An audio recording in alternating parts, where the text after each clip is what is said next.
New at 11 tonight, a number of Eugene residents are upset over developers' plan to cut down some large evergreens to make way for a subdivision. Tonight, many of them met with the developer in a planned meeting. The subdivision is still in the early stages as residents try to wade through all of the information that's out there about the project. Dan Russell lives in the Cherry Tree Estates.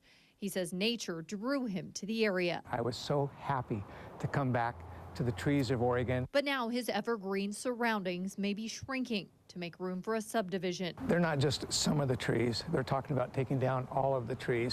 And it's totally contrary to the code that the city has set up for subdivisions. The subdivision is planned for the area near Hyacinth and Irvington Drive.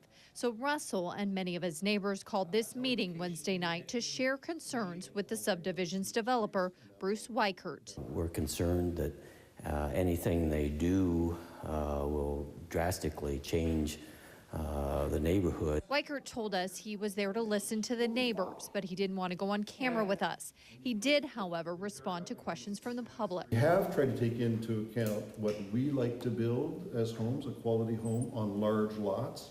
And we also feel that that's conforming with your neighborhood as well. And like I say, we built several of the homes in your community, so we certainly aren't here to try to decrease the value of those homes either. The city says the developer has submitted an application. It's in the review stage. The city says the developer is required to hold a neighborhood meeting, not counting this one, and the planning department will then take written comment on the issue for 2 weeks following. The question is, is there other things they can do to not need to impact the trees in that manner? So we'll probably get an arborist report from the neighbors also, and then we'll have our arborist look at it. For residents like Russell, he just hopes both sides can find a way to work together. I know that this Wiechert builds great quality houses. We hope that they can build great quality neighborhoods. That public meeting is set for the beginning of November.